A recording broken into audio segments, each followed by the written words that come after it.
Je ne vous cache pas que cette vidéo est un petit peu improvisée. À la base, honnêtement, je ne pensais pas avoir le temps de faire une vidéo YouTube sur Babylone, mais finalement je me suis quand même chauffée parce que j'ai beaucoup trop aimé le film et qu'il faut absolument qu'on en parle. Donc désolée si je pars un peu dans tous les sens, mais j'avais vraiment trop envie de parler de ce film pour essayer de convaincre au moins 3 ou 4 personnes d'aller le voir.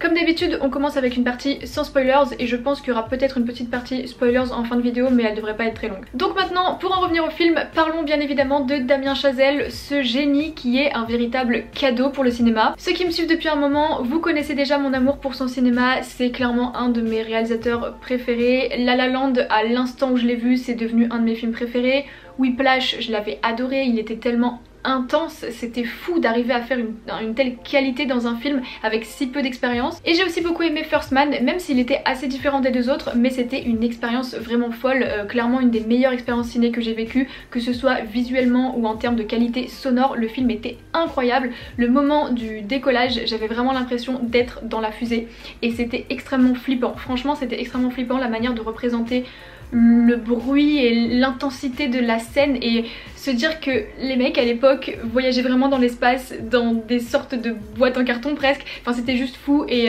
le film était exceptionnel et vraiment le cinéma de Damien Chazelle est exceptionnel. Et c'est pour ça que j'attendais Babylone avec une impatience démesurée. Et même si mes attentes étaient vraiment hyper élevées, ce génie a quand même réussi à me surprendre et à me mettre une claque absolument phénoménale. Je m'attendais à ce que ce soit sûrement un de mes films préférés de 2023, mais là honnêtement je me dis que ça va être compliqué de faire un film qui va dépasser celui-là tellement ça a été un énorme coup de cœur. Honnêtement j'ai pas encore assez pris de recul sur le film pour vraiment me rendre compte d'à quel point je l'ai aimé, mais si dans les prochaines semaines et les prochains mois il me reste autant en tête, il va clairement devenir un de mes films préférés. J'ai l'impression que Babylone c'est un peu le film ultime de Damien Chazelle, dans le sens où là pour moi il pousse vraiment sa réalisation au maximum. Il s'éclate totalement, il part dans tous ses délires et c'est ça qui est surprenant parce qu'il nous emmène sur des terrains sur lesquels il nous avait encore jamais emmenés. Il a un niveau de maîtrise qui est absolument époustouflant, que ce soit évidemment dans sa réalisation mais même dans le rythme, dans le montage du film. Il y a des plans séquences qui sont incroyables, surtout dans la première partie du film.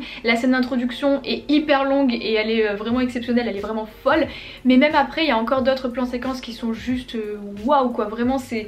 fou. Il a une façon d'iconiser certains lieux, certains personnages qui est assez impressionnante je trouve. Autant par moment il va y avoir une vraie puissance, une vraie force qui se dégage de certaines scènes, de certains plans, de certains décors et de certains personnages. Autant dans d'autres moments on a l'impression que c'est beaucoup plus intime,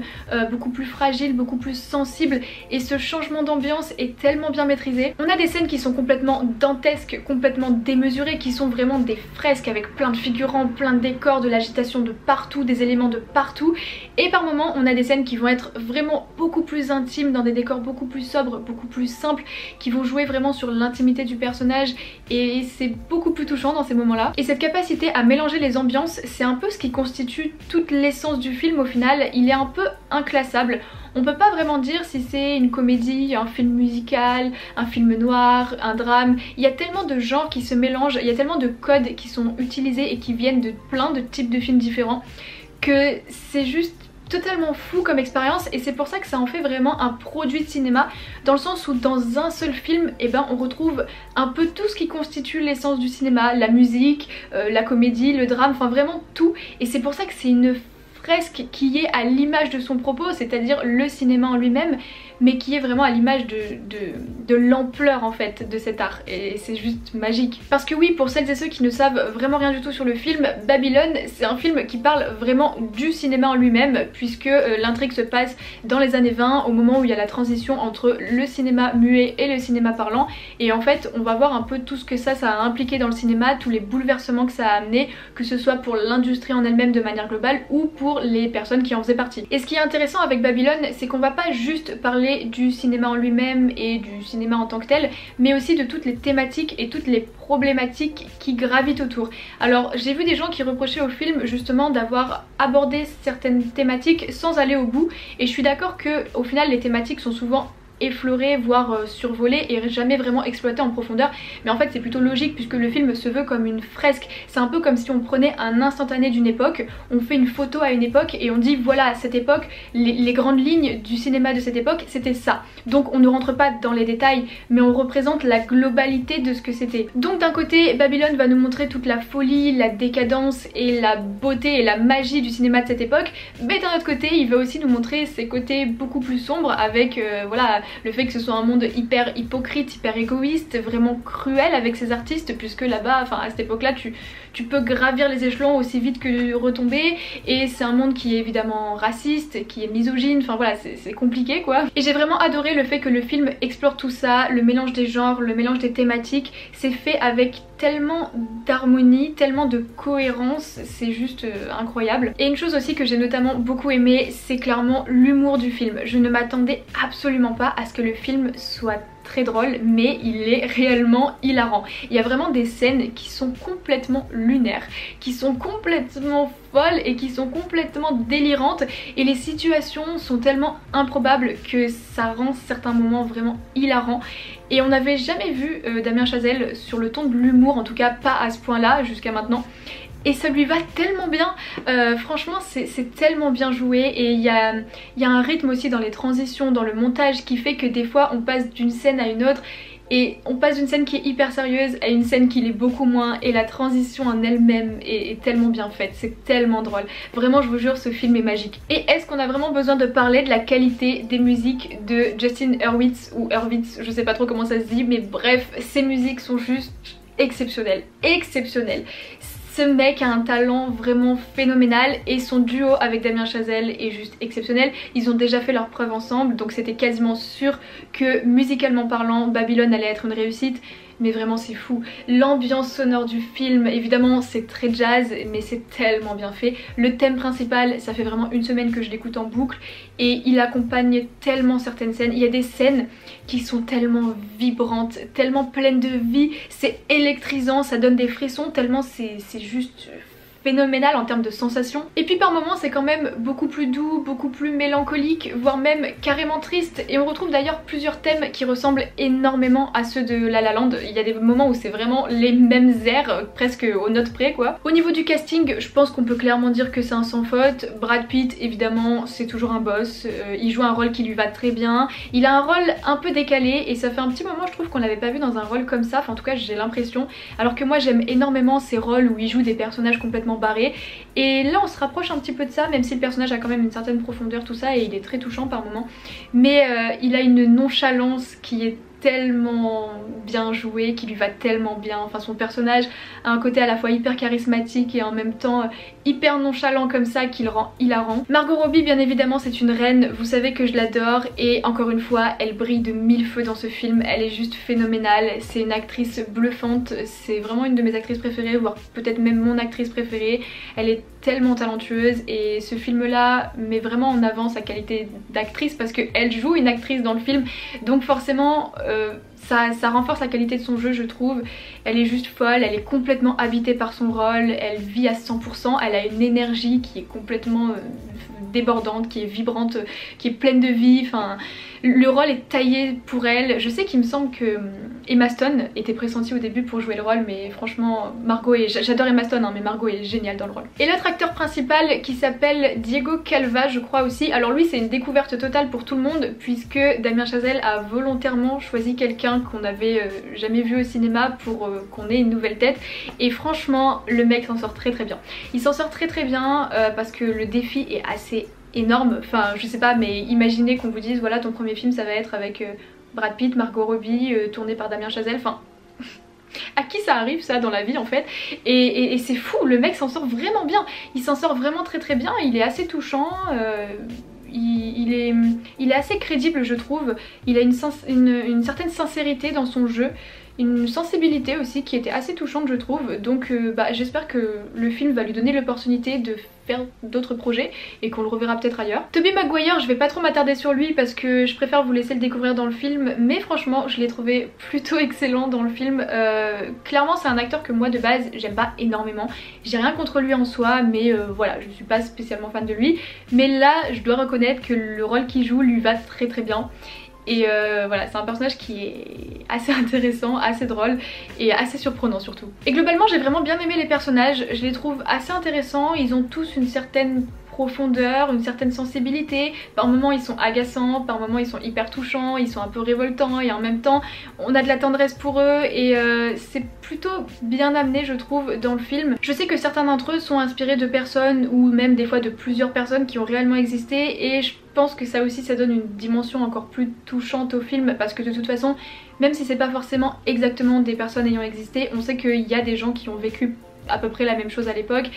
et c'est assez déchirant par moments. Vous savez d'habitude je vous parle toujours des points positifs et des points négatifs que j'ai trouvé à un film mais là très sincèrement je vois pas vraiment de points négatifs. Je sais pas si c'est parce que j'ai pas encore pris assez de recul sur le film, là ça fait quasiment une semaine que je l'ai vu. Peut-être que je l'ai tellement aimé à mon premier visionnage, ça a tellement été une claque que du coup ces potentiels défauts je les ai pas du tout vus. Mais honnêtement pour moi c'est un peu le film parfait. Je dis pas que c'est genre le meilleur film du monde mais dans le sens où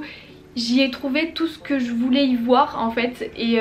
mes attentes ont été tellement comblées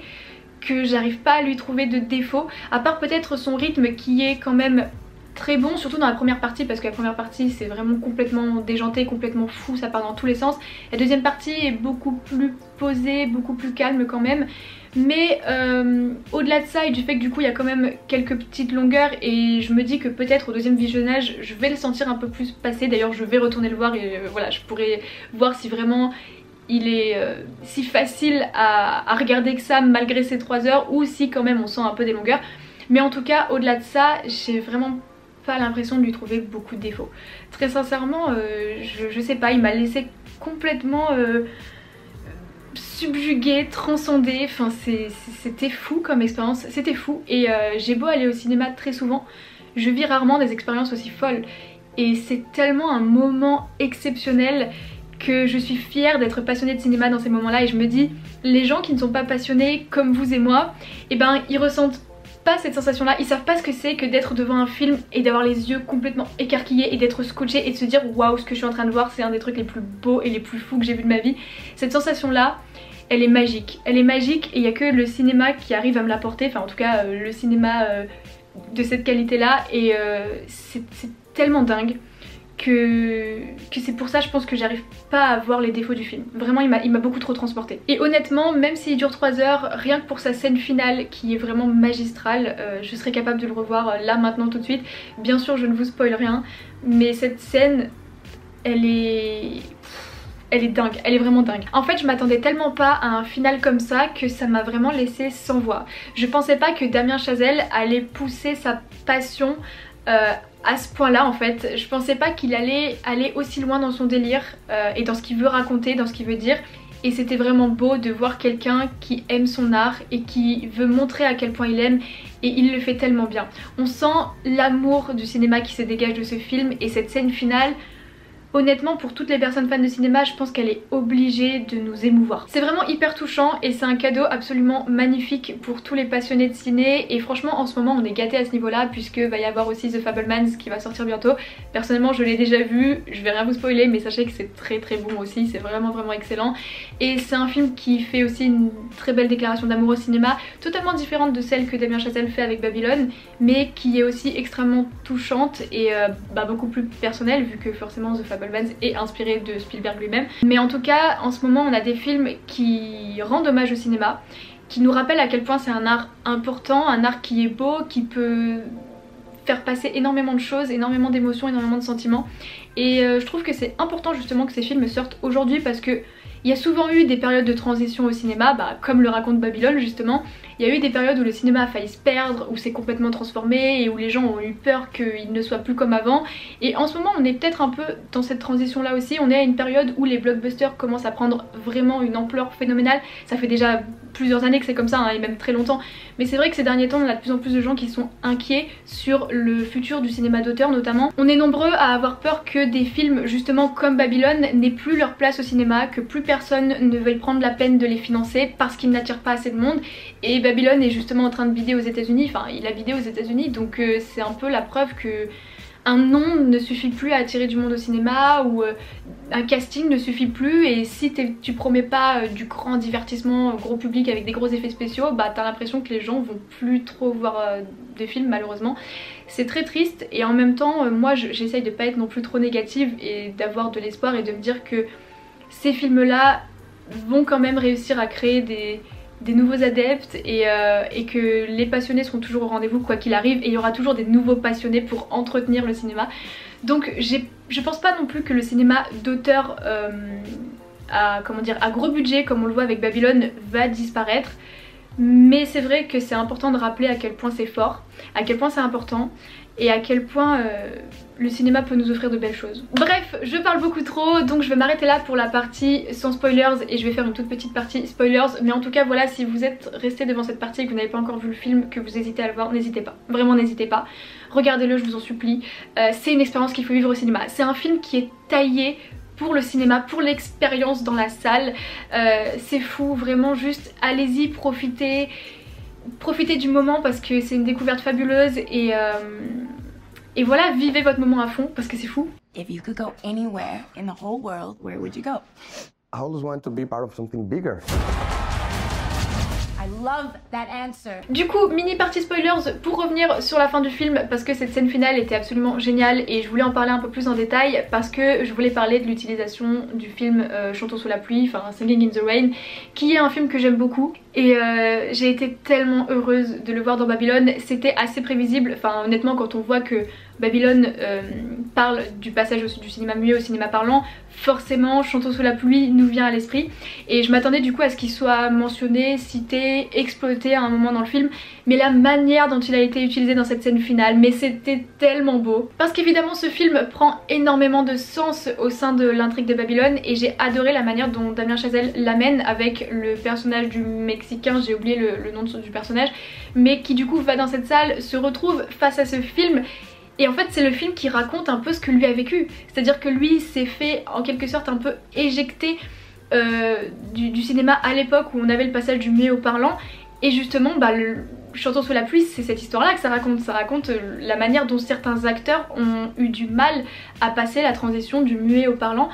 et la manière du coup dont ça touche le personnage, c'est tellement beau parce que c'est, comment dire, c'est l'art qu'il admire qui a failli gâcher sa vie, et qui a même peut-être gâché sa vie parce que du coup il a plus pu exercer sa passion, mais en même temps c'est cet art là qui va le toucher au point de le ramener à cette époque là, et de lui rappeler à quel point il aime le cinéma, à quel point c'est beau. Et c'est pour ça que l'acteur est vraiment très doué dans cette scène, on voit dans ses yeux l'amour du cinéma et c'est tellement beau. Et ce plan à la fin où la caméra revient sur le visage du personnage après nous avoir montré toutes ces images complètement folles, enfin toutes ces références à des films qui ont complètement transcendé le cinéma, qui ont complètement révolutionné le cinéma. Évidemment les références sont folles, je ne les avais pas toutes, j'en avais certaines, mais je pense que voilà, il y a plein de références qu'il faut avoir et qui me manquent et qu'il faudrait que j'ai. Mais en tout cas quand la caméra revient sur son visage et qu'il est en larmes, bah en fait j'avais l'impression de voir mon propre visage à ce moment là, parce que moi-même j'étais un peu dans le même état face à la scène que je venais de voir. Enfin j'étais tellement émue, tellement émerveillée, tellement scotchée que le visage que je voyais en face de moi, bah c'était un peu mon propre reflet de moi qui suis en mode mais waouh, qu'est-ce que je viens de voir en fait.